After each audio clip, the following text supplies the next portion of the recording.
أعوذ بالله السميع العليم من الشيطان اللعين المردود الرجيم بسم الله الرحمن الرحيم أبواب الحرث والمزارعة اللهم صل على محمد وعلى آل محمد بعدد كل داء ودواء وبارك وصل وسلم عليه. ګوره جی د احکام دي درته پته ده نو هدایې ما بار بار زه روزانه دواړو مدرسو کې طالبانو توجه یو درې څلورو کتابونو ته ګرځوم. یو هدایو ته صلات نکاح بیه شرفه کاش چې طالبانو ښې ویلی. پخوا وخت کې به یوازې هدایت طالبانو 4 کاله ویلی، یو کال به صلات ویلی، یو کال نکاح، یو کال بیه، بل کال شرفه. حسامی طالبانو ته ډېر ترغیب ورکوم، جلالین شریف شو خو نه پوهېږو نو بس. غرض او مقصد د امام بخاري رحمت الله علیه دا ده چې د زراعت اباحت دا کرونده د مباح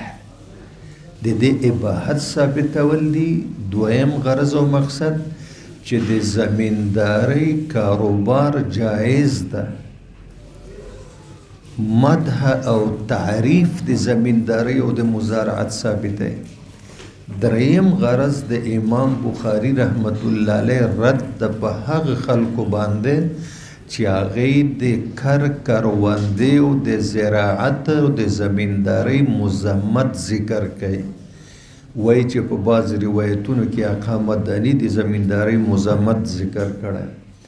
امام بخاري وایي چې دا خو مطلقا نه ده که نه د الله بندګانو. اوس به درته تطبیق وکړو. کم ملکونو کې چې اسلامي ملکونه دي او د بارډر سره مسلمانان اوسیږي او په بارډر ورسره اخواته بل دار حرب او د دې دار حرب نه خطره وي د جنګ او د جګړې او د بارډر سره نږدې خلک لګیا دي زمینداری کوي او د بارډر تحفظ ته خیال نشته، دغه خلکو دغه زمینداری باندې آقا مدني رد کړی چې دا زمینداری خانه ده. دی د بارډر سره قریب پراته دي، باید د خپل اسلامي ملک د بارډر او سرحد دفاع وکړي. او دویمه خبره دا ده هغه زراعت او کرونده مذمت ذکر شوی ده چې په هغې باندې یو بنده د حقوق الله او حقوق العبادونه غافله کي. سحر شي بس زمینداری ته لاړ شي، ماخوستن راشي، نه جمع نه جماعت نه جنازه نه عیادت هېڅ هم نه. او چې ته حقوق الله مدا کوې، حقوق العباد مدا کوې او ورسره د اسلامي ملک بارډر سره پروت حفاظت هم کوې او مرابط هم یې، بیا د دې زمینداری رسول الله ډېر صفت کړی ده. یو صحابي و زمیندار حضور سره لاس میلاو کو، دا مولانا شفیق صاحب دمت برکات هم دیر نه تشریف راوړی. شکر خدای ډېر ښه علم ورکړی، زمون خاص روحاني بچای ده او زما عیادت ته دیر نه تشریف راوړی.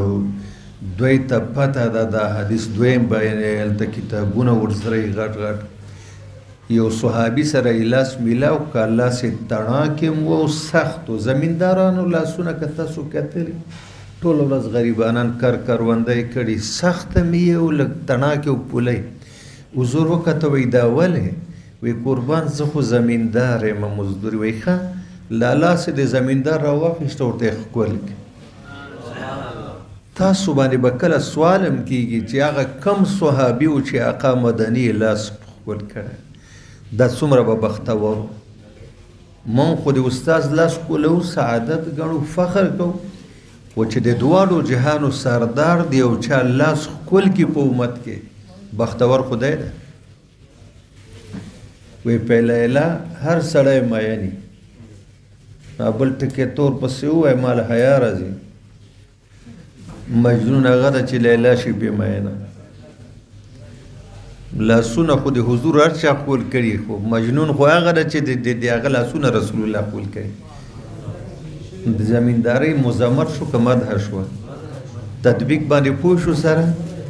نو د مزارعت چې څومره مسلې دي او زمینداری، ځمکه زما ده او کرې ته ستا ده، کرم یې زه نصب ثلث ربع بیا د زمینداری جایز صورتونه او ناجایز هدایه کې دلته هم کم یو ته به اشاره راشي د به درته ووایم پېښه روایي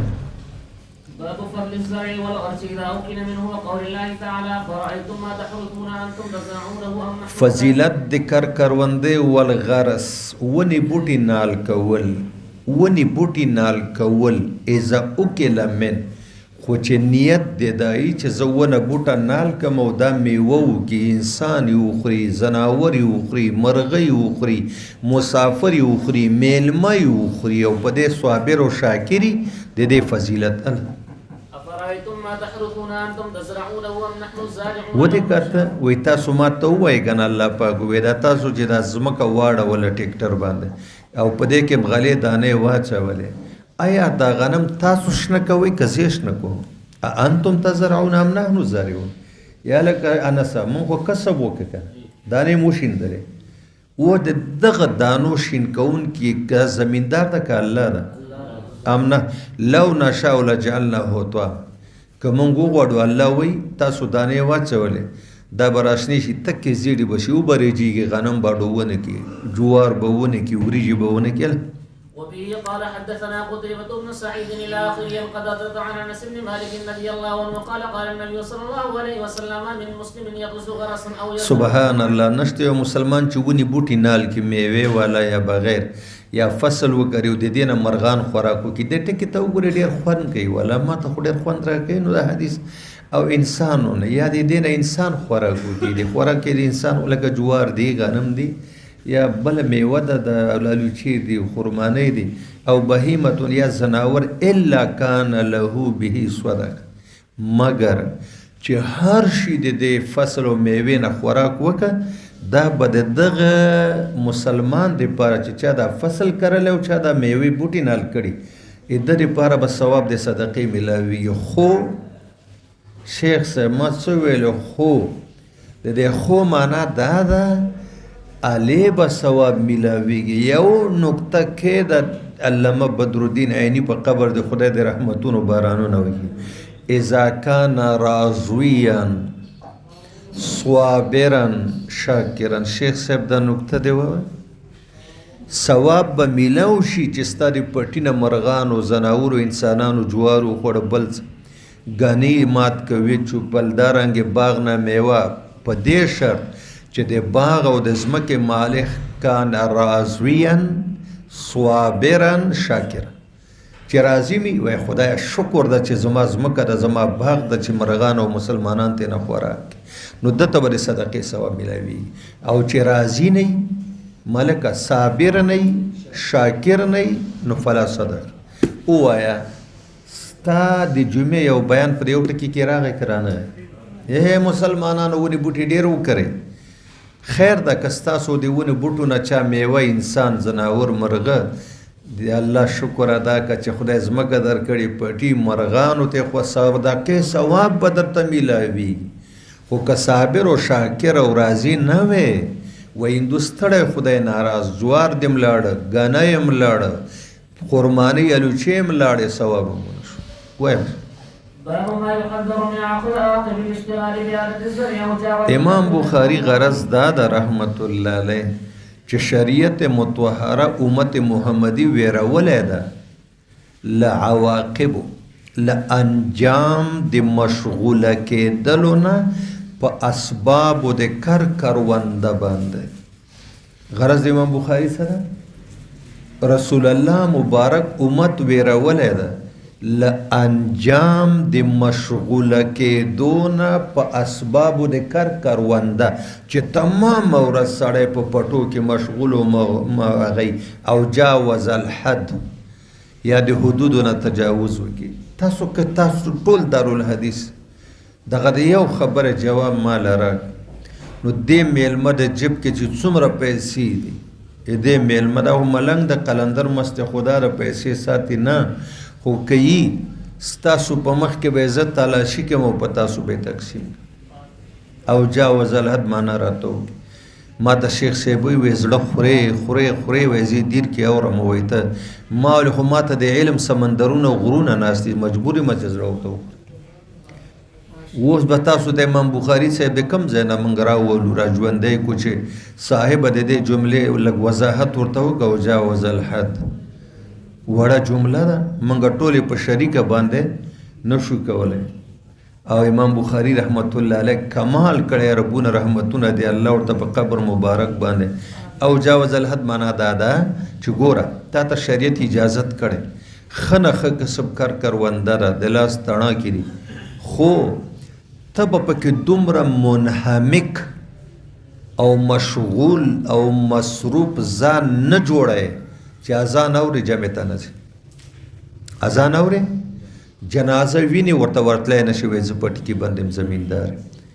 سړی هلته بیمار ده تپوس یې کوی نه شي نه د الله حق ته پکې وزګارېږي او نه د بنده حق ته اوس دا تجاوز عن الحد شو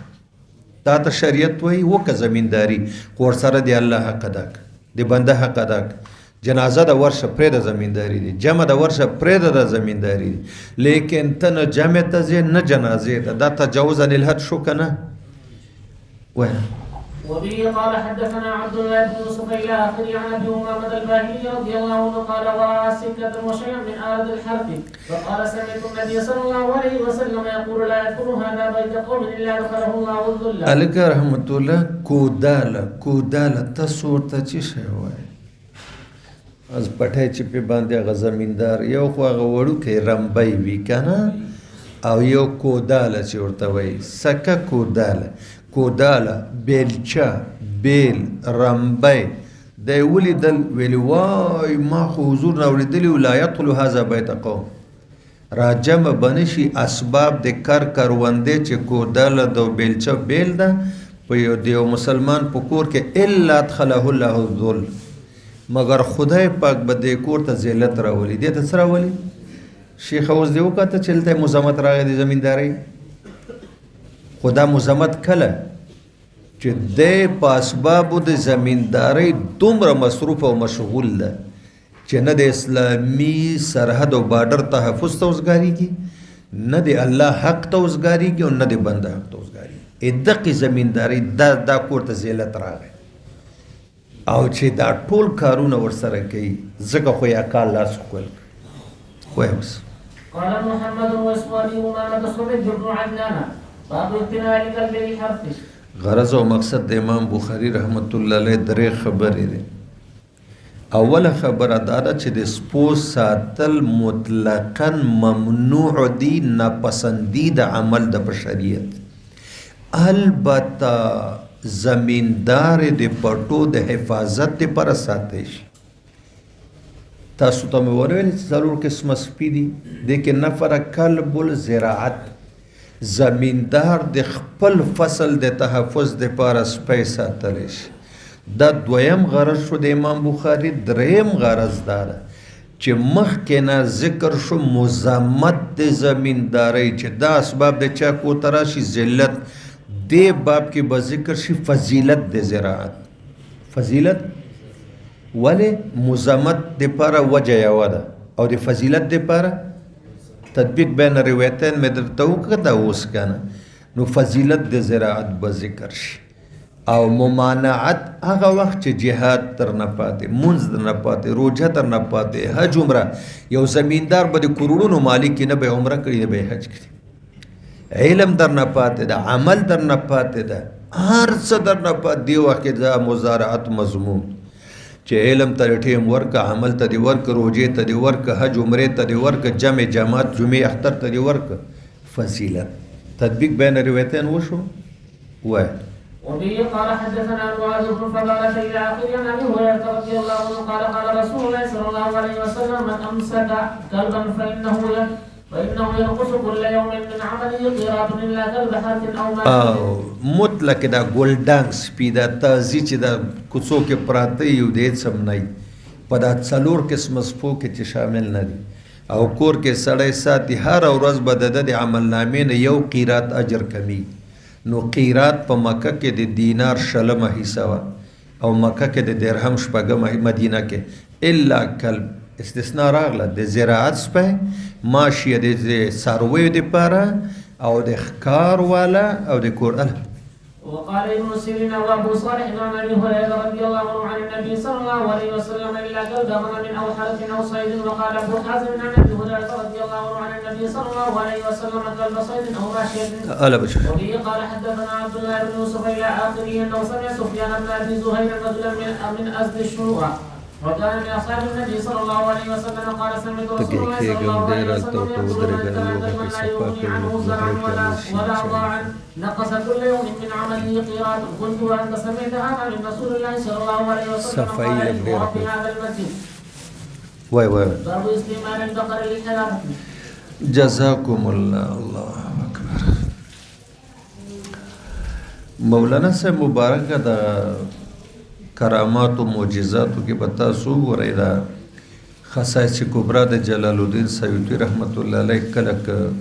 موبایل کې چارج نوې بیان ختم وي بیا لګي ګوره او د امام بهقی دلائل النبوت چې د آقا مدني معجزاتونه یو غوا راغله رسول الله ته وجړل څه شی غوا حضور پاک په خپل رومال مبارک ورته وخ کې صفاک مالک را وخت وې د غوا مالک راوي جی زې وې د ماته شکایت وې د څه وې چې قربان زه خدای دې یوې دې پر پیدا کړې یم یوې تاسو پیژنئ اسمه چې قولبه ورته څو وې یو سو پټیکټر اړای په خوا به خلکو په غوایان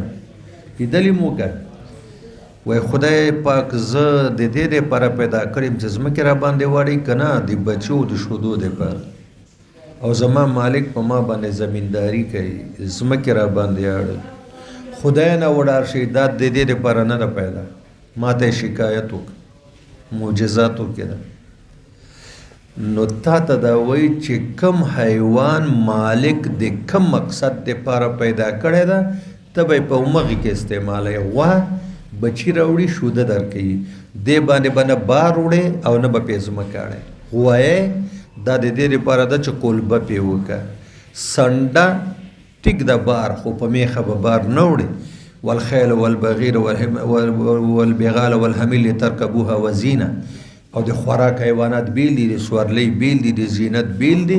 معنا دا چې زمیندار به په میخه او په غوا باندې یو قلبه نه کوي.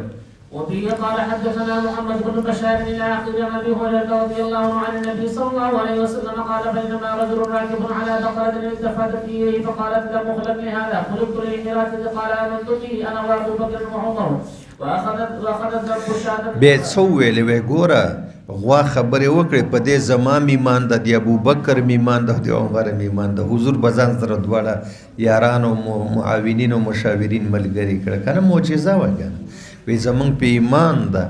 لیکن علماء لیکلي بعضې شروع تاسو به کتلی چې په غوا باندې زمینداری جایز ده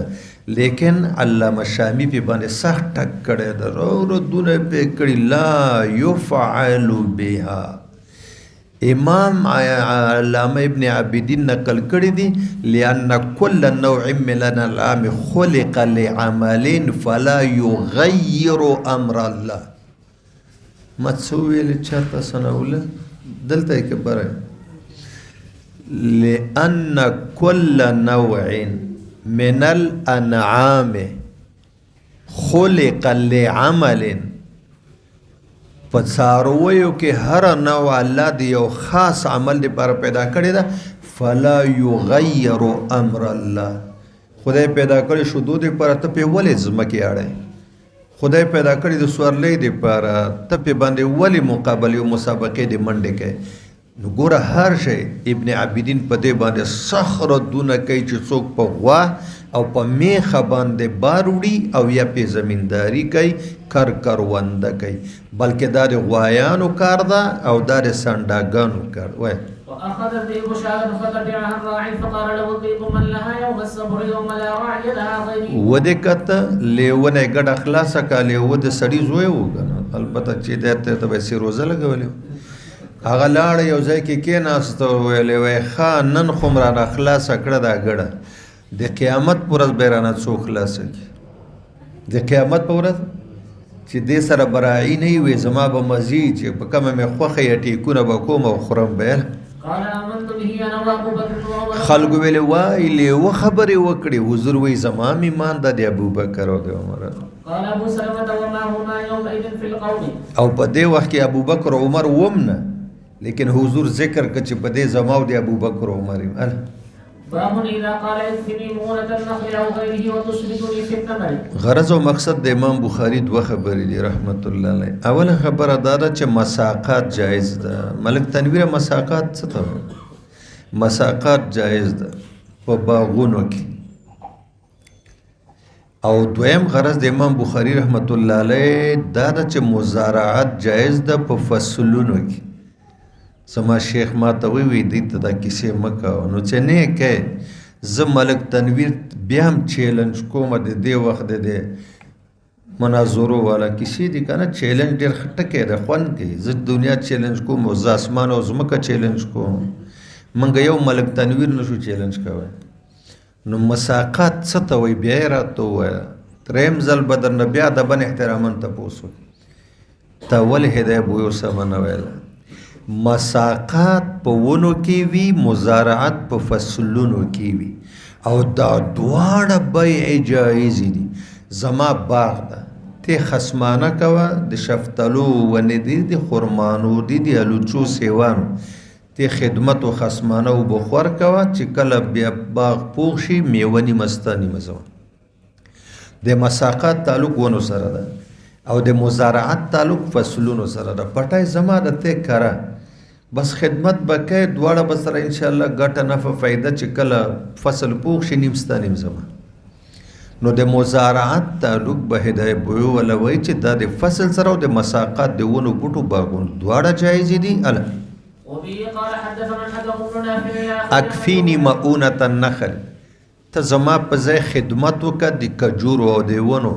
او غیره د نورو ونو بوټو و تشرکونی فی الثمر ما سره به ته شریک شي په پیداوار کې. وبه قال حدثنا الحكم بن نافع الاخر عن ابي هريره رضي الله عنه قال قالت الانصار للنبي صلى الله عليه وسلم يقسم بيننا وبين اخواننا النخيل قال لا فقالوا فتكفون المؤونة وتشرككم في الثمرات. د دې حدیث دا وم زل د چې بخاری شریف کې را قربان موږ د ازمکه مهاجر سره نیمه وینا بزمکه بستا سوی قریب مهاجر پیداوار به پنی مې باب قطع شجر والنخل. ماشاءالله دیونو بونو کټ کول دلته خو دا روایت هم تقریبا نه هم زل د چې رضی وهان علی سرات بنی لؤی په څلورم کال د هجرت چې غزوه احزاب وشو او بنو قریظه او بنو نذیر موحده رسول الله سره سیاسي موحده ماته کړ کنه هغه چې یو په بل تعرض نه کو دی خو بیا جنگ خندق کې هغه سره ملګری شو کافرو سره. نو چې واپس راغله جبريل راغی چې الله وی ورشي بنو نذیر بنو قریظه وپس. نو دلته د دې ونی زینې ارکړو زینو ته ور واچو کنه. نو خلک ویل دلته څنګه پیغمبر ته پیداوار والا ونی څو وری بل یو څه وسوځولې. نو قرآن وی ما قطعتم من لینة او ترکتموها فباذن الله. تاسو تمام خیونه وای هر هغه عمل دشمن سره کوي چې دغه زور او قوت او شوکت او دبدبه او اقتصاد او معیشت په تبا کیږي او دغه د آمدن ذریعہ هم دغه کجورو باغات. نو فلهذا د دشمن ونو ته ور چول او غری بل کټ کول او غرزول دا جایز. وقال انس رضي الله عنه قال النبي صلى الله عليه وسلم بالنخل فقطع. دي بنو نذير وكان شبل. وبه قال حدثنا موسى بن اسماعيل الى اخر عبد الله رضي الله عنه عن النبي صلى الله عليه وسلم انه حرق نخله بني النضير وخطا ويلم ونهى يقول حسان ابن ثابت خو بدي موقع باندې دا ویلی وکنه وهان على سرات بني لؤي. سرات د سریون جمله ډیر آسان شو سردارانو د قریشو ته حریق سوزول بالبویره سوزول د کجورو دیونو بویره هغه میدان چې په کم کې د کجورو باغونو مستطیرات چې د اور لمبه په د باغ کې خوري وری. شیخ صاحب خدای دې نه کې د زنګلاتو کې چې چیرته اور لګیدلې کتل د لمبه په کې داسه ویاره د مکه سردارانو سم خوندونه دې نه واخښ قریش د يهودو وګنه واستوى تخو بالتبلیغ نه یې کنه هغه وی چې ولی ورته خیری کوي اسرائیل د هدوا ورته وګیدا نو چې هغه املال شي جنت ته او زما د پر رب کعبه قسمی چې کم جنت ته امریکایي و اسرائیلی جو والله کزلال سم چې زه هغه یو ځای اوسېږي او ټول عمر زما بچي مړه کړه، جوماتونه یې راوران کړو، کورونه یې راوران کړه، په لکونو مسلمانان شهیدان کړه او ته ورته چې خدای دی جنت ته بوځه. رب العالمین اسفل السافلین په درک اسفل نه لاندې کومه طبقه درکه کوي، خدای هلته یې بوځه. خدای د سره اسرائیلو ته هدایت مکو، خدای روس امریکې ته هدایت مکو، تباه یې ګڼو چې دی ته د هدایت وکړي بیا جهنم په چا ډکې، بیا به خامخا جهنم په موږ طالبانو تبلیغیانو ډکوي. نو بله لاره خو نشته. ولکل واحد منکم ملؤها، وعده دې ډکېدو ده که نه ده؟ نو په چا به یې ډکوي؟ وایي دعا وکړي خلک بې کلمې مړه کېږي. اچھا کلمې سره مړه کېږي هغې ته به دعا څوک کوي؟ سره د کلمې موږ وجني که نه وجني؟ سره د کلمې موږ کافرانو مړه کړو، چا سره غم نشته. او په امریکا کې او په مسکو کې خلک بې کلمې مړه کېږي او تاسو پګړي په سر کړو بس خلاص شوئ. دې ته بوز بچانه کې وتی تا نه به کېږي، ستا د جي نه به کېږي، ستا د قرني که نه منه خو نه کېږي. قرآن کې الله وایي ولا تسأل عن اصحاب الجحیم، تا نه د جهنمي تپوس نه کېږي. دا آیات ما ده که دا د رب العالمین ده؟ این دغه پرون د جمعې بیان کې وویل، دا ګوره ده وی نبی کریم صلی الله علیه وسلم ما داسې فرمایي. نبی کریم صلی الله علیه وسلم ما داسې فرمایلی. زه نه وایم مخامخ ناست داسې یو زبردست د بخاري نه ښه کتاب یې مخې ته پروت و په داسې ناز و نخره. اوس ته داسې راته ووایه چې ته ټولو ته دعا کوه چې ځئ جنت ته. د جهنم چې خدای پیدا کو باب خلق الجنت والنار، او ورته ویلې چې ته مې رحمت یې ډکوم دی په میلمنو، ته مې جیل خانه یې ډکوم دی په مجرمانو. نو چې ټولو ته د هدایت دعا وکړي، خدای دا جهنم پیدا کو ولې؟ خدای ورسره ډکېدو وعده کړې ده. دا په چا ډکوي؟ زه خو دا وایم دا زما دعوه ده چې موږ ټولو ته دعا وکړو، ټول هدایت یافته شي جنت ته. نو بیا به خامخا الله محال د هغې په ځای جهنم ته موږ ځو که خیر وي، جمع یې د ګرمي د یخني دلته به ځان ګرمو. خدای دې زه وایم چې یو ته م هدایت نه کوي. الله دې داسې تباه کړي لکه موږ چې سره د ایمان او کلمې ووجو. ملکونه او کورونه او جوماتونه او غري دي خدای داسې وران کړي لکه زمونږ یې چې وران کړي. دا کومه لوبه د دعا ورته وکړه د هدایت؟ زه به ژوندی یم او دوی ته به دعا کوم، ولا زنکدن کې به م ورته خیره والله که د هدایت دعا ورته وکړو. دا د هدایت قابل نه دي. دا دوی ته به وایي چې خدایه د علامه جلال الدین سیوطي غوندې او د نوح علیه السلام رب لا تذر علی الارض من الکافرین دیاره. سیوطي وایي نازل دارین، خدایه چې په مخ د ځمکه په کافرانو کې یو پاتې نشي چې بل ته ګولۍ یو ګوټو به ورکړي. امین پې ووایه که نه؟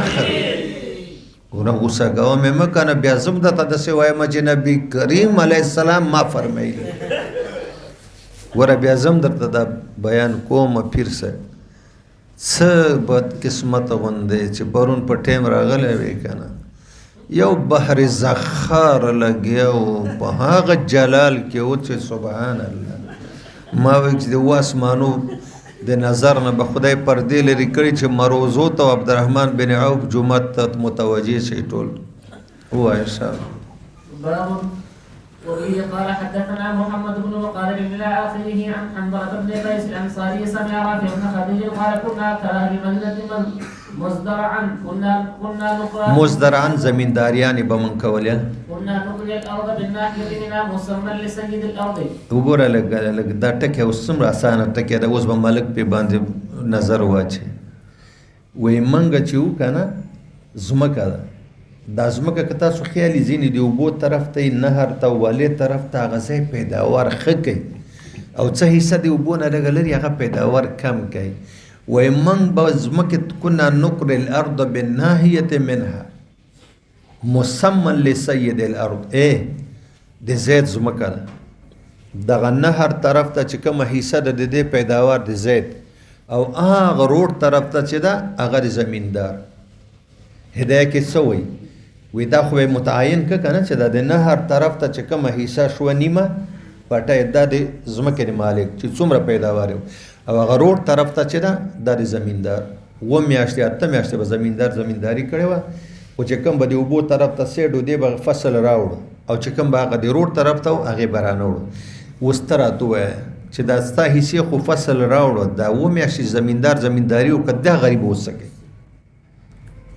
دا ګناه وه دا ناروا و دې نه یې منې کړو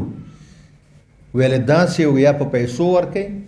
یا ووایي چې د ټولې ځمکې مجموع پیداوار به نیمه یا په نیمه یا په دویمه یا په درېیمه یا په څلورمه خو تعین به نه کوي چې د دغې حصې ستا او د دې زما د لښتي په غاړه زما او اخوا ستا دا ناروا ده قال فمما يصاب ذلك وتسلم الارض ومما تصاب الارض ويسلم ذلك فنهينا واما ذلك ګوره اوس خو په دې پوه نه شوي ما ته ښه پته راغله منې ربي الان چې نه یې پوه شوي وی ډېر کرته به یوې توکړې فصل راوړو دې بلې توکړې به نو چې کوم به زمیندار غریب ته خاص کړی و چې د دغه ځای دی ته هغه به فصل رانه وړو هغه به خفه و چې 7 میاشتې خواري مې ضایع شو او چې کوم به د ځمکې مالک ځان ته مخصوص کړی و هغې به فنهینا منګه رسول الله مبارک منه واما الذهب والورق فلم تكن يومئذ او پاتې شوه اجاره په سونه او په چاندۍ په هغه وخت کې ځکه نه وه چې چا سره نه سونه دومره وه او نه چاندېله باب المزارعة بالشبر ونحوه شیخ صاحب چې چا بویو هدایت سمه ویلي دلته اوس په خپله پوهېږي که نه پوهېږي او چې نه یې ویلي نو دا زما دماغ خراب به دي چې زه خلکو ته وایم چې هدایت سمې ووایې مزارعت زمینداری په نیمه و نحوه مقصد او غرض د امام بخاری دا ده چې مزارعت په فصل کې مساقات د میوو په ونه کې معامله د مسلمانانو سره کوي اهل ذمه سره هم کوي په نیمه هم کوي په ثلث هم کوي په ربع هم کوي په خمس هم کوي دا جایزه وای وقال قيس بن مسلم الى اخره وعبد الله بن مسعود وعمر بن عبد العزيز والقاسم وعروه وآل ابي بكر وآل عمر وآل علي وابن سيرين رضي الله عنهم قال عبد الرحمن بن الاسود كنت وشارب عبد الرحمن بن يزيد في الزرع وعامل عمر رضي الله عنه الناس على دا د هغه صحابه او تذکره کوي چې چا زمینداری کړي او جایزه اجاره او زمینداری ان جاء عمر بالبدر من عنده فله شطر دغه ته وایي که عمر فصل درکي که فصل نه عمر تخم که تخم عمر درکي فله الشطر بیا به نیم پیداوار د عمري وان جاء بالبذر او که زمیندار تخم راوړي فلهم کذا بیا به نیم دی هغې څومره زبردست وقال الحسن لا بأس أن تكون الأرض لأحدهما فينفقا لجميع فما خرج فهو بينهما بس ودرېږه دا ډېر ښه صورت په ټولو صورتونو د اجاره او د زمیندارۍ کې افضل ترین صورت دا ده افضل ترین صورت کم یو یا نه څه ته د ځمکې مالک یې زه زمیندار یم ته ما ته وایې چې ورور جانه ما تا به په شریکه لګیا یو که تخمي که هغه څه شی ورته وایي خاوره چې پکې اچوي خاوره یي خصمانه یي په شریکه به یې سره کوو چې کله خدای پاک ځمکې پیداوار حاصل که بس هغه پښتانه وایي د الله په توره به یې نیم کو نیم ستا نیم زما د دې نه ښایسته خبره نشته په ځای د دې چې تخم که ما راوړه دا وکړه تا راوړه دا وکړه خصمانه ما وکړه او ګوبوخور دا کیسه پرېږده بس په شریکه به د ځمکې خدمه وایي ورأى ذلك الزهري وقال الحسن لا بأس أن يحتن القطن على النصف قطن پیژنې مالوچ پنبه الشه وقال إبراهيم وابن سيرين وعقبة والحكم والزهري وقال لا بأس أن يوصي الثور بالثلث أو الربع ونحوه وقال معمر لا بأس أن تكر الماشية على الثلث والربع إلى أجل مسمى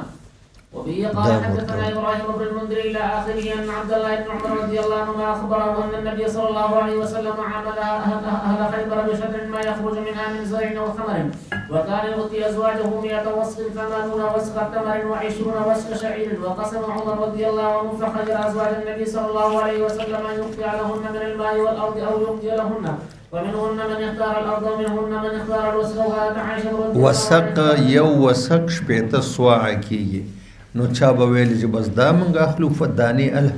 باب اذا لم يشترط السنين في المزارعه غرض او مقصد د امام بخاری رحمت الله علیه دا ده اختلاف ته په مزارعت کې چې تعین د مودې ونشي آیا دا مزارعت به جایز وي که به نه وي تعین چې یو میاشت یو کال 2 کاله 3 کاله 4 کاله یو داسې لګاله چې ځمکه مې تاله په اجارت درکړه صحیح شوه 6 میاشتې پس مالک وایي راکړه ځمکه مې بېرته هلته تیار فصل وایي دی کټ که فصل دی راکړه ځمکه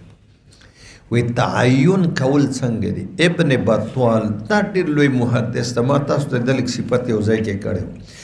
امام مالک ابن بطال او سفیان الثوری و امام شافعی و احمد بن حنبل وای چې بلا تعین مزارعت مکروه تحریمی ده. بلا تعین چې موده متعینه نشي، هر شی چې مبزي ګرځي جګړې ته د موجر او د مستاجر منځ کې هغه سره کراهیت راځي، نو جهالت د موده مبزي کی. امام احمد بن حنبل رحمت الله علیه وای که تعین د مودی وشي کو نشي مزارعت جایز. حدیث کې چې د زمکه د مالک خوخه ذکر شوی ده چې مړه د زمکه د مالک خوخه شل کاله مزارعت، نو موږ وایي چې د زمکه مالک خوخه په تعین د څومره موده باندې نو جایز ده، دا نه چې جهالت د مودی وي. اوس زما د انس مکه د ماته وی تعالی په اجاره درکړه، ما پکې د شی وکړه چې هغه کال کې راوځي، اته میاشتې پس ماته وی شابه هر څه د لري کوم ماته زمکه والک لانجه راځي کنه راځي زورته ما وروره ما په دې کې فصل کړلې دا خرچه مې کړې وینه بس لري کوا. احناف وی مفتا به قول دادا چې پس له تعین نه که په ابتدا کې ونم شو او بعد کې د مودې تعین وشي اجاره جایزه ده، او که ونشي اجاره مکروه ده. وبه قال حدثنا مسدد الى اخر ابن عمر رضي الله عنهما قال عمر النبي صلى الله عليه وسلم خير بشر ما يخرج من ثمر او زرع. باب وبه قال حدثنا علي بن عبد الله الى اخره. مزارعت په نسب باندې باب لمتممات د باب سابق نه ده. مزارعت بالنسب مزارعت بالثلث دا جائز ده. احناف او د حنابلو مفتا به قول دار چې زمینداری په نیمه په دریمه په څلورمه دا جائز ده. قال عمرو بن سلمة وسلم ترك المخابرة فإنهم يزعمون أن النبي صلى الله عليه وسلم نهى عنه. قال أي عمرو فإني أعطيهم وأعينهم وإن أعلمهم أخبرني يعني ابن عباس رضي الله عنهما أن النبي صلى الله عليه وسلم ينهى عنه. یو صحابي وی چې من خبر شوی حضور منع کړ، خو ټیک شو منع یو صورت تراجه ده، او بل وی چې نه ما تانس ویلی دي چې بالکل دا جایز ده. ولكن قال إن يمنح أحدكم أخاه خير له من أن يأخذ عليه خرجا معلوما. او چې دې په باندې یو معلوم داسې وکړي چې الکه دې یو جیربز مکه مثال په اجاره درکه 50 منه به ما ترا کې نور ستا، نو چې ته خرج معلوم متعین پیداوار دې ځان تک اوس که د ازمه کم د 50 منه کې نور ونه کې نو بیا باب المزارعة مع اليهود. غرض او مقصد د امام بخاری رحمت الله علیه مزارعات په معاملاتو کې مسلمانان او کافران اهل ذمه د دې په منځ کې مزارعات جایز ده. کدی زمیز مکر مسلمان په اجاره یا د مسلمان دا غواښتل. وبه قال حدثنا محمد بن مقاتل الى اخر ابن عمر رضي الله عنه ان رسول الله صلى الله عليه وسلم اعطى خيبر اليهود على ان يعملوها ويزرعوها ولهم شطر ما خرج منها. د خیبر د یهودو سره دا کړیو کنه. باب ما يكره من الشروط في المزارعه. غرض او مقصد د امام بخاری د مزارعات فاسده بیان ده چې مزارعات کله فاسد چې مفضی الی النزاع جوړیږي. د ممانعت روایت چې په کم ځای کې په باب د مزارعات کې راغلي دي هغه حمل دي په مزارعات فاسده باندې. مزارعات فاسده څه ته وایي؟ چې په وخت د عقد کې داسې یو شرط ولګوي چې رحمت الله تاغه چې ډېر ښایسته جواب کړی ښه ماشاءالله بارک الله مزید فزید بیا نامو در کوم چې ګوره داسې یو شرط ولګي چې د عقد د تقاضا نه خلاف عقد د هغې تقاضا او فایده یې په دوو کې یو ته وي. په دوو کې و زما ځمکه ده تا ته در کومه ته کرا خصمانه تخم خاوره او بخور خو شپېته منه پورې کوه شوې زما دي شپېته نه اخوا بیا تا ته ظلم در کوم او دا شرط ما ته فایده شپېته منه وشو زه به یې والم نه مې تخم در کړی نه مې خاوره در کړی نه مې بخور کړی نه مې ګوټ کړی ورڅه تا کړي تا ته پکې یوه دړۍ پاتې نه شو. دې ته مزارعات فاسده وایي او دا د ځمکې د مالک او د زمیندار منځ کې مفضي الی النزاع جوړي او هر شی چې مفضي کېږي نزاع هغه فاسد نو ده. وبه قال حدثنا صدقة بن الفضل الى اخر عن رافع قال كنا ترى اهل المدينة حرا وكان احدنا يكل ارضه فيقول هذه القطعة لي وهذه لك فربما اخرجت به ولم تخرج به فنهاهم النبي صلى الله عليه وسلم. لږ بدس یو معمولی غونډه خوله در باندې راشي نو ښه خبره ده کنه. د دې څه معنا ته وکړه فیقول هذه القطعة لي وهذه لك فربما اخرجت زه ولم تخرج زه. دا هدایه کې د طالبان پکې ټک ودري غریبانان حالانکه دومره اسانه ټکې ده اوس وګور ما درته ویلې کنه یو جرب ځمکه ده او مالک وایي دغه نیم جریب د دې پیداوار زما هغه نیم جریب د هغې پیداوار سته فربما اخرجت زه معنا ذلک الارض ډېر کله ته دا یوه حصه ځمکه پیداوار راوړي ولم تخرج زه او دا بله حصه نو چې دا بلې نه راوړي زمیندار 10 میاشتې یو کال چې راخواري کړی وای هغه ته به څه میلاوي وایه مقدمه کې د غرض د امام بخاري رحمت الله علیه یوه خبره ده چې د الله پاک د راضي کولو دپاره د الله پاک د خوشحالولو دپاره خپل اعمال صالحه بطور وسیله الله ته پیش کول او جوړول دا جایز دي ما څه ویلي د الله پاک د راضي کولو دپاره خوشحالولو دپاره د خپل حاجت پوره کولو دپاره خپل اعمال صالحه الله پاک ته بطور وسیله پیش کول او وړاندې کول څه دي پرون تیر شو کنه پرون معنا د زیارت په ورځ حدیث الغار ذکر شو کنه ادرې کسانو واقعیا خپل اعمال الله ته وسیله کړ خدای راوېسته کنه یو پاغه کې څوک ده واغه اجیر او غریب کنه چې اتسوا کیسه وشو غنا لکه سنا ولا وزوه منډله غوندیاله وبه قال حدثنا ابراهيم بن منذر الى اخر عن عبد الله بن عمر رضي الله عنه عن النبي صلى الله عليه وسلم قال بينما ثلاثه نفر يمشون اخذهم المطر فآووا الى غار في جبل فانحطت على فم غارهم صخرة من الجبل فانتبغت عليهم فقال بعضهم لبعض انظروا اعمالا عملتموها صالحة لله فادعوا الله بها لعله يفرجها عنكم قال احدهم اللهم انه كان لي والدان شيخان كبيران ولي صبية صغار كنت ارعى عليهم فاذا رحت زيارت پورزم ویدو فإذا رحت عليهم حلبت فبدأت بوالدي أسقيهما قبل بنية وإني استأخرت ذات يوم ولم آت حتى أمسيت فوجدتهما نائمين فحلبت كما كنت أحلب وكنت عند رؤوسهما أكره أن أوقظهما وأكره أن أسقي الصبية والصبية يتضاغون عند قدمي حتى طلع الفجر فإن كنت تعلم أني فعلت ابتغاء وجهك فافرج لنا فرجة ترى منها السماء فخرج الله فرأوا السماء وقال الآخر اللهم إنها كانت لي بنت عم أحببتها كاشد ما يحب الرجال والنساء فطلبت منها فأبت حتى آتيها ب100 دينار فبغيت حتى جمعتها فلما وقعت بين رجليها قالت لي يا عبد الله اتق الله ولا تفتح الخاتم إلا بحقه وكنت فإن كنت تعلم أني فعلت ابتغاء وجهك فافرج لنا فرجة فافرجها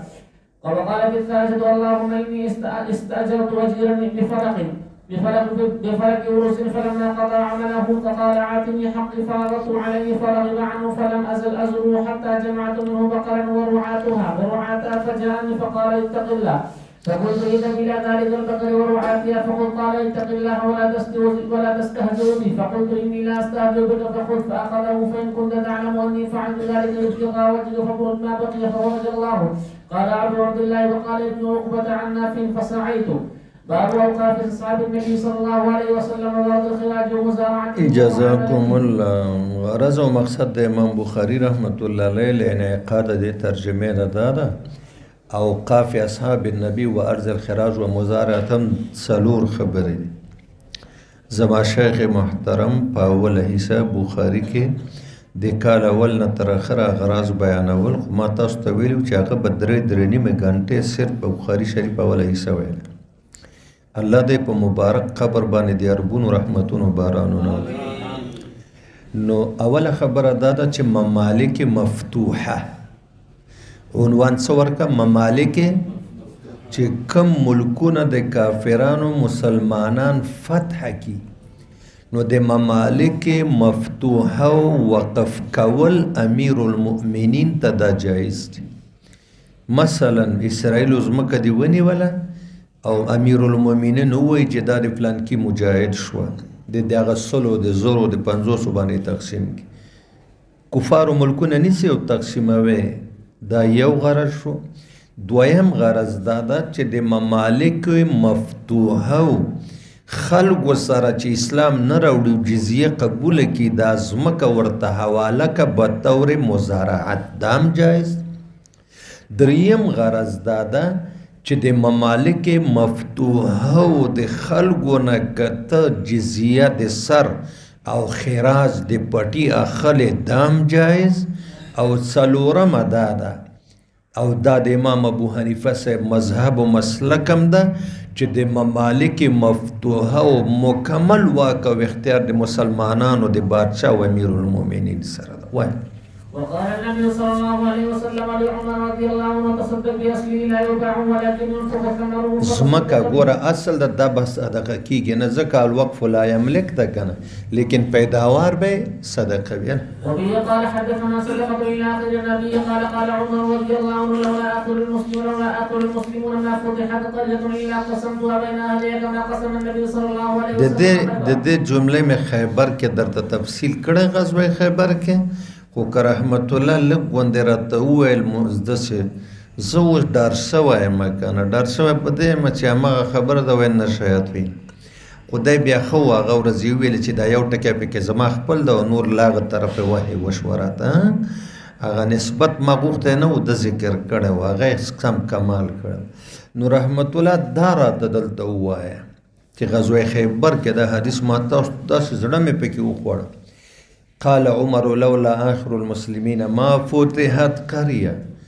په دوه ټکو کې راته خلاصه که او په 60 سیکنډو کې دینه زیات وخت درته نشته ښه بچی اوس ګوره 60 سیکنډه لاړه پوره شو عرض مې دا ده عمر فاروق وایي که ما سره تر قیامته د راروانو مسلمانانو غریبانو فقیرانو یتیمانو کونډو غم نه وی وای چې ما هر ملک د کافرانو نه نیولی نو هغه به مې مجاهدینو کې تقسیمولی تملیکا باچا ته اجازت خو زه څه چل کومه زه دا ټولې ځمکې همداسې موقوفې پرېږدمه چې تر قیامته مسلمانان د دې اموال موقوفه او ثمره او پیداوار کونډې یتیمان غریبان فقیران د امت محمدیه ټولو پکې برخه او که یې تقسیم کړی وي خو د یو خاندان به وي 100 جریبه به یو ته ورکړې وه د همغه خاندان کې به د هغه وه خو چې دا ټولې ځمکې ما کوم ملکونه ونیول او ځمکې مې پرېښودلې اصل تقسیم مې نه کړ او پیداوار وی دا د دې دپاره چې تر قیامته ټولو غریبانو فقیرانو ته د دې فایده ورسي. وایي ګوره مولانا صاحب غرض او مقصد د امام بخاري رحمت الله علیه دا چې یو مسلمان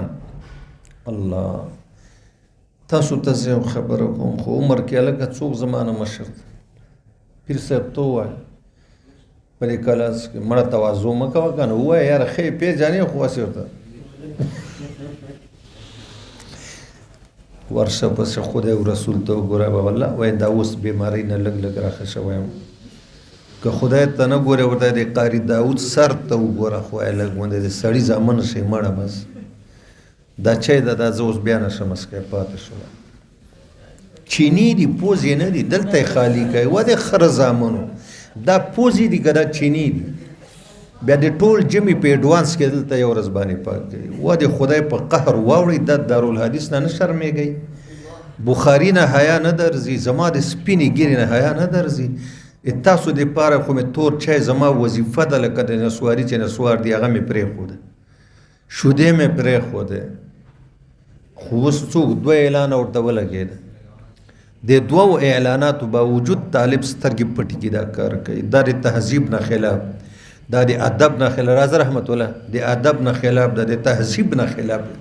تاسو وایئ دا د تهذیب تقاضا ده انظف الناس فی الناس څوک په عالم کې زه بچی لاړ شم څوک او د انظف الناس فی الناس وارثان په مخ د ځمکه څوک دي یو صحابي راته په صحابه کې راوړی وښی کشر صحابي مشر صحابي یو تابعي راته وښی کشر تابعي مشر تابعي چې دغسې د بې تهذیبه حرکت یې کړی هغه دا طالبان چې زه حیران دی یم زه د نبي پاک وارث یم غول خورې خنزیر بچیه نبي پاک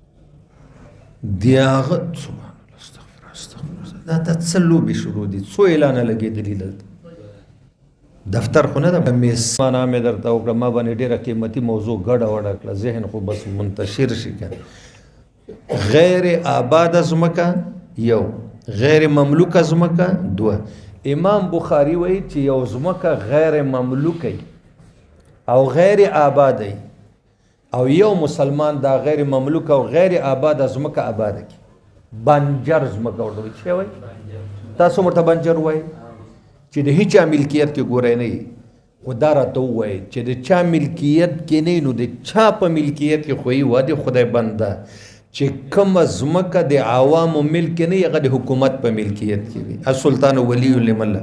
صحیح ده. سلطاني ځمکه بادشاهي ځمکې بنجر غیر آباد. امام بخاری وایي چې کوم مسلمان آباد کړه دا د شو دا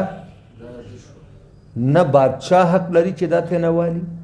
او نه ظالم او بدمعش او ډاکو حق لري چې دا ته نه والي چې دا مدا زما الکه دا بنجر غیر آباد غیر مملوک ځمکه وه. ما ورته ټیکټر واخیسته شپږ کاله مې په دې کې سره بچو محنت او آباده مې که اوس یې تالي وایي چې چا غیر آباد او غیر مملوکه بنجر ځمکه آباده کړه دا د شوه د بل چا په دې کې حق ووایي. اوس ورأى ذلك علي رضي الله عنه في أرض الخراب بالكوفة وقال عمر رضي الله عنه أحيا أرضا ميتة فيله ويروى عن عمرو بن عوف رضي الله عنه عن النبي صلى الله عليه وسلم وقال في غير حق المسلم وليس لعرق ظالم فيه حق. اوس لږ ودرېږه دا خو د وویل کنه چې دا د شوه وليس لعرق ظالم فيه حق او نشته د ظالم او د بدمعش او د زورور او د مقتدر فيه په دې ځمکه کې څه حق. په دې کې څه حق؟ نن سبا خو خپله ذاتي د پلار د نیکه جایداد بری ډاکو بدمعش به در باندې راشي قبضه ده. ورب العالمین د هلاک و ځمکو پورې به دا ځمکه ستا غاړه کې اچوي د قبضې زور به درنه انشاءالله وباسي. وایه وبه قال حدثنا يحيى بن بكير الى اخر عروه عن عائشه رضي الله عنها هلا صلى الله عليه وسلم قال من عمر ارضا ليس لاحد فهو حق. قال عروه الخذابي عمر في خلافته باب. وبه قال ګوره قال عروه ابن زبیر وایي قضا به عمر فی خدا ما د عمر د خپو د خاورو نه قربان کی وایي چې عمر په خپل دور خلافت کې دا شاهي فیصله کړې وه. تاسو ورته آرډیننس وایي که څه شی وایي بادشاه چې یو سرکاري آرډر وکړي نو عمر فاروق حکم وکړ چې غیر آباد ځمکې خو ډېرې وې که نه. شیخ صاحب جدې نه تاسو اول مکې معظمې ته لاړئ که مدینه منوره؟ مکې معظمې ته. اجي راغلی ده ته مدینه منورې ته لاړې که مکې مکرمه ته؟ دا لاره ټول بنجر ده که نه ده؟ دا شدي که نه دي؟ دا ټولې غیر مملوکې ځمکې دي سلطاني. اوس که ته وغواړې چې زه زر جریبه ځمکه آبادوم د سعودي حکومت تا ته علی الفور مالکانه کاغذات درکوي او پټواري لیږي ورشه ورته کچ وکړي. صحیح ده جي؟ عمر فاروق وویلې چې زما په دور حکومت کې څومره غیر آباد ځمکې کم مسلمان آباد کې خدای وکړه زر جریبه یې دا د هغه شو. دې ته شاهي آرډیننس وایي شاهي فرمان موږ ورته اوس وایو د امیر المؤمنین حکم ورته وایي. وبه قال حدثنا قتيبة إلى آخره عن علي رضي الله عنه النبي صلى الله عليه وسلم وهو في معرسه بذي الحليفة في بطن الوادي فقيل له لږ غونډې ودرېږه باب راغی نو قربان د امام بخاري نه چې بعضې وخت کې تراجم نه وي نو بلا عنوان کالفصل من الباب سابق ذوالحلیفه میقات ته خدای پاک دې موږ تاسو ټول بوځي چې دې ځای نه مو عمرې وکړو د خیره. نو ذوالحلیفه غیر آباده ځمکه ده شاوخوا ټوله خو صرف جومات او آبادي ده نو خو ټول بنجر ځمکه ده که نه. وایي د ذوالحلیفې ځمکه د چا مملوک نه ده دا بنجر ده دا غیر آباده ده که چا ځان ته آباده کړه ګردونوا د ذوالحلیفې دا دې همده ده. وایي وهو في معرسه بذي الحليفة في بطن الوادي فقيل له إنك ببطحاء مباركة فقال موسى قد أناخ بنا صالح بالمناخ الذي كان عبد الله يضيق فيه يتحرى معرس رسول الله صلى الله عليه وسلم هو أسفل من المسجد الذي ببطن الوادي بينه وبين الطريق وسط من ذلك.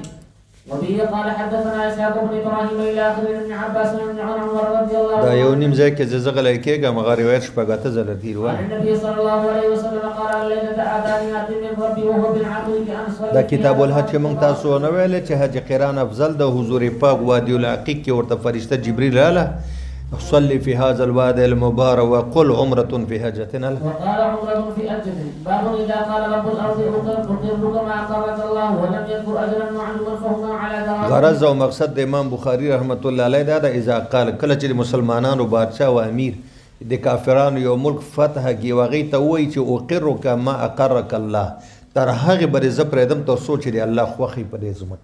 لکه د خیبر يهودو ته چې حضور فرمایل ولم يذكر اجلا معلوم او نیټه ورته د څه ونه وای چې 2 کال 3 کال 15 کال بس تر سوچ دی الله خوخي او دی الله د رسول خوخي فهما على ترازیهما بس مسلمانان او د غزای کافران با هم رضامندۍ چې په څومره ټایم باندې راضي شول هغه عمر ټایم به پریدي ولی رسول الله مبارک د يهودو سیدانی مزمکه تقسیم کوي مې تویل تاسو اوسېږي تر سوچ زما او زما صحابه خو خي تاسو به پراته نو بیا حضور وخت کې مو د ابوبکر مو عمر پسې ورغی د زیارت پرز مې ته کیسه ونه کړه 95 سال والا بوډا چې کوم خبره عمر ته وکړه ته غوسه نشو کینه د خدای دشمنه ولی رسول الله تاسو راټو کې کول استاد څه کېده ته څه کېده اوره نو وای چې تر څو د مسلمانانو د بادشاه او د شورا خوخی دا اهل ذمه باندې پریری او چې نه یو دوی کډي والی زي شر وبي قال حدثنا احمد بن المقدام الى اخر ابن عمر رضي الله عنه قال كان رسول الله صلى الله عليه وسلم وقال عبد الرزاق الى اخر عن ابن عمر رضي الله عنه ان عمر الخطاب اجل اليهود والنصارى من ارض الحجاز وكان رسول الله صلى الله عليه وسلم لما ظهر على اخراج اليهود منها وكانت الارض حين ظهر عليها لله وللرسول وللمسلمين فاراد اخراج اليهود منها فسألت اليهود رسول الله صلى الله عليه وسلم ليقرهم بها على ان يكفوا عملها سوال یو کې چې بس سیاق شرایط دی خو موږ ته د ازمکه پرې دی موږ بس تاسو زمینداران یو وقال لهم رسول الله صلى الله عليه وسلم نقركم بها على ذلك ما شئنا فقالوا بها ترجمه سره مناسبت وي تر سوچ زمون خوخی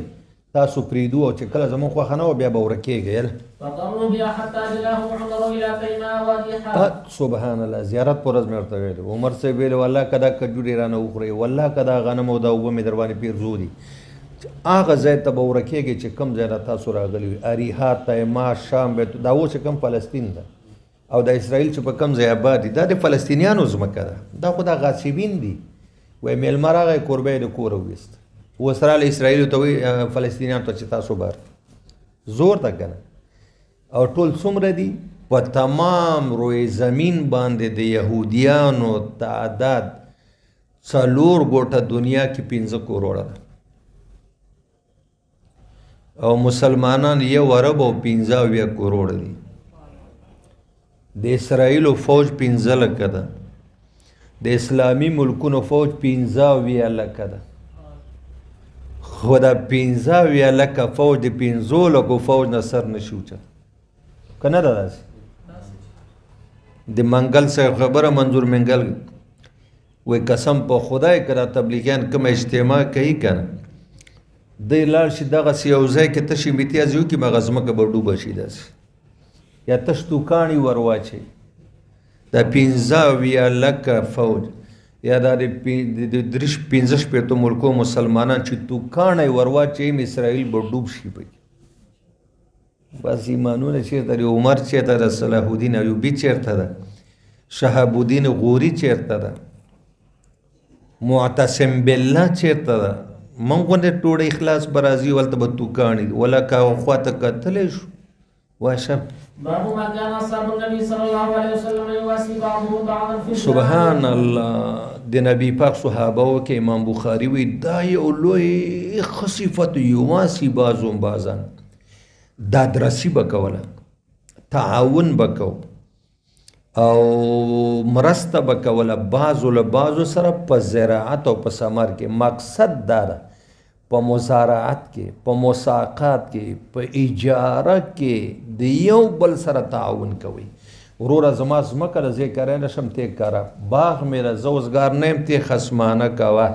او پیداوار به کې خیلی سره پنیمه باندې دا یو بل سره تعاون نه ده على شهر. وفيه قال حدثنا محمد بن مقاتل الى اخره قال سمعت رافع بن خديج بن رافع عن عمي ظهير بن رافع رضي الله عنه قال ظهير لقد نهانا رسول الله صلى الله عليه وسلم عن امر كان بنا رافقا قلت ما قال رسول الله صلى الله عليه وسلم فهو حق قال دعاني رسول الله صلى الله عليه وسلم قال ما تصنعون بمحاقلكم تاسو په فصلونو باندې څه کوي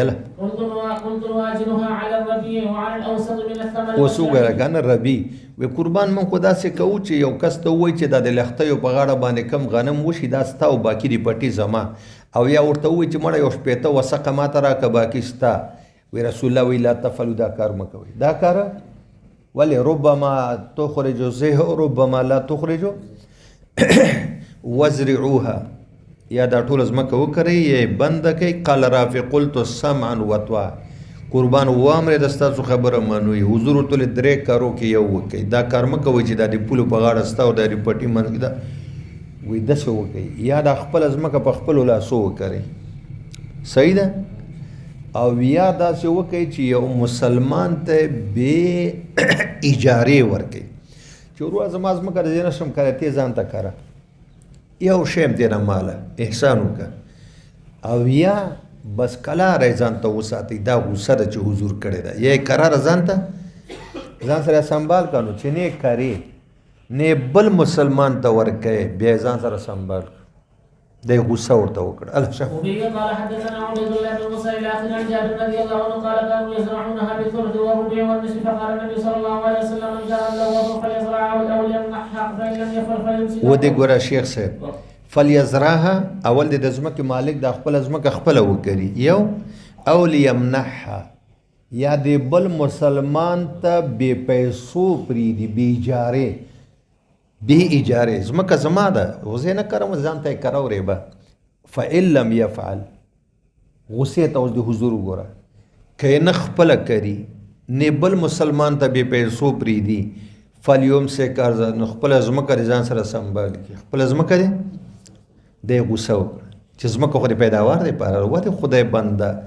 چې خپله یې نه کرې ضرورت دی ورته نشته خو یو بل ضرورتمند ته یې وکړه چې هغه ترې نه څه پیداوار ځان ته والي وقال الربيع بن نافع الاخر عن ابي هريره رضي الله عنه قال قال رسول الله صلى الله عليه وسلم من كان له ورد فليزرعه لنحى اخاه فان ابى فليمسك ارضه وبه قال حدثنا قبيصه الى اخره قال ابن عباس رضي الله عنهما ان النبي صلى الله عليه وسلم لم ينهى عنه ولكن قال ان يمنح احدكم اخاه خير له من حضور د اجارې نه منع نه ده کړې خدای ویلي که بلا اجاره دا ځمکه چاته ورکړی شي نو ښه به یله وبه قال حدثنا سليمان بن حرب الى اخره ان ابن عمر كان يكرم مزارعه على عهد النبي صلى الله عليه وسلم وابا بكر وابي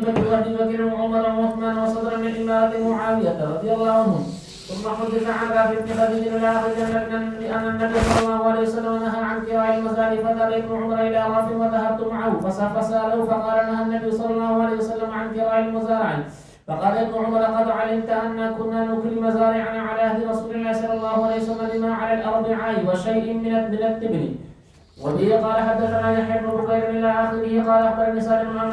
عبد الله بن عمر رضي الله عنه قال كنت اعلم في عهد رسول الله صلى الله عليه وسلم ان الارض تقرا ثم خشي عبد الله ان يكون النبي صلى الله عليه وسلم قد احدث في ذلك شيء لم يكن علمه فترك كراء الارض باب كراء الارض بالذات والثقه غرض او مقصد د امام بخاری رحمت الله علیه درې خبرې دي اوله خبره دا ده چې ځمکه په سونه او چاندۍ چې سمن خلقتن دي درهم کالدار ډالر او ریال باندې چې سمن رواجن دي په دې باندې په اجاره ورکول بلا کراهیت جایز دي دا یو جری ځمکه د 10000 روپۍ باندې مې په اجاره درکړه صحیح شو جی دا دی یو خبره دویم غرض او مقصد د امام بخاری دا ده چې اجاره لکه څنګه چې په ذهب او فضه سمن خلقتن روا ده په سمن رواجن هم روا ده او ورسره په ثلث په نصف په ربع هم جایز ده بلا کراهیت او بشک شوبه او دریم غرض د امام بخاری دا ده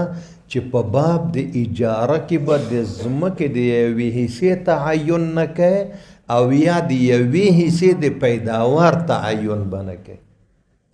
بیا هم پوه نه شي دا نن د 10-12 وارې مې ملک تنویره یو جریب ځمکه ده صحیح ده او ورته ووایي چې د نیم جریب پیداوار زما د نیم ستا یا داسې ورته ووایي چې دغه نهر طرف ته کومه ځمکه ده حصه ده د دې پیداوار زما او هغه روډ طرف ته چې ده د هغې ستا وایي دا تعین دې نه کوي نصف ثلث ربع په مجموع کې د ټولې ځمکې دا هم جایز او ورسره په پیسو هم جایز دې کې اختلاف نشته وقال ابن عباس رضي الله عنهما ان امثل ما انتم صالحون ان تستاجروا الارض البيضاء من السند الى السند وبه قال حدثنا عمرو بن خالد ان امثل لك ودرك ابن عباس وی ان امثل ما انتم صانعون بهترین هغه کار کسب چې تاسو یې کوئ ان تستاجر الارض البيضاء چې تاسو ورکئ تک سپینه ځمکه. تک سپینه ځمکه څه معنا چې فصل ورباندې ولاړه من السنة الى سنه، کال نه تر کاله پورې. کال نه تاسو یو غرض د امام بخاري رحمت الله علیه دی اوله حصہ کې خو مارته اغراض نه دی پرېښي دي، کال اول نه روان دي که نه دي. دا راته وایي چې امام بخاري رحمت الله علیه ولې دا وویلی؟ غرض رد کول دي په هغو خلکو باندې چې د دنیا نورو کارونو لکه حرفت ته تجارت ته ترجیح ورکوي په زمیندارۍ باندې. حرفت لکه ترکاڼي خیاطي او تجارت ته ترجیح ورکوي په زمیندارۍ باندې. امام بخاري په هغې خلکو باندې رد وکړه. وبه قال حدثنا عمرو بن خالد الى اخره عن رافع بن خديج رضي الله عنه حدثني عما انهم كانوا يذكرون الارض على عهد رسول الله صلى الله عليه وسلم بما ينقض عن الاربعاء او بشيء يستثنيه صاحب الارض فنهانا النبي صلى الله عليه وسلم عن ذلك. شل منظمه او باقي ستا حضور وي دا کار مکوي. فكيف هي بالدينار والدرهم؟ فقال رافع ليس بها باس بالدينار والدرهم وكان الذي نهي عن ذلك ما لو نظر فيه ذوي الفهم بالحلال والحرام لم يجوزه لما فيه من المخاطره. قال ابو عبد اخو جواري شوانو یا با غزا کې پیداوار وشي یا نشب. منها هنا قول ليس وكأن الذي نهي عن ذلك باب. په کوم روایتو کې چې ممانعت راغلی ده یا کراهیت تنزیهی ده یا غنور درې خبرې دي ښه او پاتې شو فضیلت مطلقا د زراعت ثابت ده. وفيه قال حدثنا محمد بن سنان الاخر عن ابي هريره رضي الله عنه ان النبي صلى الله عليه وسلم كان يوم يحدث وعنده رجل من اهل الباديه ان رجلا من اهل الجنه استاذن ربه في الزرع. سبحان الله ډیر خوند کوي نو خدای کس کې 44 غنټې وخت وای یو کس پاسې د حضور ته قربان جنت کې به زمینداری وي او ورته وی هلته خو د چا دا خواهش نه پیدا کېږي خو که بالفرض ولکم فیها ما تشتهي ده که د چا اشتها زمینداری ته وشي په سیکنډونو کې به په زرګونه جریبه ځمکه کې جنتي تخم واچي، هغه به شین شي، هغه به پوخ شي، هغه به تریشل شي، د غرونو په شان به د غنمو یو ډیری په جنت کې ولګي. وی الله تعالی به جنتي ته وي دونک یا ابن آدم، واخله د آدم زویه مړېدل دی نشته، واخله د آدم زویه. نو دې کې یو صحابي د بانډه چې هغه څه وی قربان دا به ټیک د مدینې انصارو نه وي ځکه چې انصارو زمینداري سره ډېر شوق که نه وی جي دا چې جنت کې زمینداري غواړي دا به ټیک د مدینې د انصارو نه. فقال له ولست في ماشية؟ قال بلى ولكن أحب الأزرع. قال فبادر طرف نباته واستواءه واستحسانه. بس په یو سکند کې بار څه وشي فكان مثار الجبال فيقول الله تعالى د غرو عمره درمن به د غنمو جوړ شي إنه لا يشبعك شيء. فقال الأعرابي در وخله مړېدل د نشته ده والله لا تجد إلا قرشيا وأنصاريا. وی قربان دا به یا د مکې قریش یا به د مدینې انصاري. وإنما أصحاب زرع وأما نحن فلسنا بأصحاب زرع. فضحك النبي صلى الله عليه وسلم. حضور دې خبره سره په خندا شو قربان منګه هو خانو والا زمکو والا خو د مکې قریش او د مدینې انصار دی. باب ما جاء في الغرس. مقصد امام بخاری دی ونو بوټو نال کول او د دې فضیلت کرل او نال کول او فضیلت او ثواب بیانول. وبه قال حدثنا قتيبة بن سعيد الاخر سالم بن سعد رضي الله عنه انه قال ان كنا لنفرح بيوم الجمعه كانت لنا عجوز. دا مخکې تیر نه چې هغه بوډۍ بیبي به ورته د چقندرو حلوا جوړوله تیر د کنه د باب الجمعه کې وه. ناخذ من اصول سلك لنا كنا نغرس في ابعائنا فنجعله في قدر الله فتجعل في حبات من شعير لا اعلم الا انه قال ليس في شحم ولا ودك. فاذا صلينا الجمعه زرنا فقربته الينا فكنا نفرح بيوم الجمعه من اجل ذلك وما كنا نتغدى ولا وی جمعه ته به صرف د حلوا د پارم خوشالي دوی. وبه قال حدثنا موسى بن اسماعيل الى اخر النبي هريره رضي الله عنه قال يقولون انما هريره يكثر الحديث والله الموعد ويقول ما للمهاجرين والانصار لا يحدثون مثل احاديثه وان اخوتي من المهاجرين كان يشغلهم الصدق بالاسواق وان اخوتي من تجارتنا بكولاله عمل اموالهم وكنت امرا مسكينا الزم رسول الله صلى الله عليه وسلم على من بطنه فاحضر حين يغيبون وعي حين ينسون. فقال النبي صلى الله عليه وسلم ما زمینداری کوله او نه تجارت کو حضور سره خادم او طالب او مد صوفیه. وقال النبي صلى الله عليه وسلم يوم لا لن يبسط أحد منكم ثوبه حتى أقضي مقالتي هذه ثم يجمعوا إلى صدره. څوک به هم څادر اوار نه کړي چې زه ورته څه پکې واچوم، نو دمونه ما ورته شړۍ اواره کړه، دم یې واچو، څادر یې راټول کړه، زما سینې سره وایي تر مرګه بیا ما نه د حضور خبره نه هېرېده. فإن من مقالتي شيئا أبدا فبسطت نمرة ليس علي ثوب غيرها حتى قضى النبي صلى الله عليه وسلم مقالته ثم جمعتها إلى صدره. فوالذي بعثه بالحق ما نشد من مقالتي تلك إلى يوم هذا والله لولا آيتان في كتاب الله ما حدثتكم شيئا أبدا إن الذين يكتبون ما أنزلنا من البينات والهدى إلى الرحيم. جزاهم الله.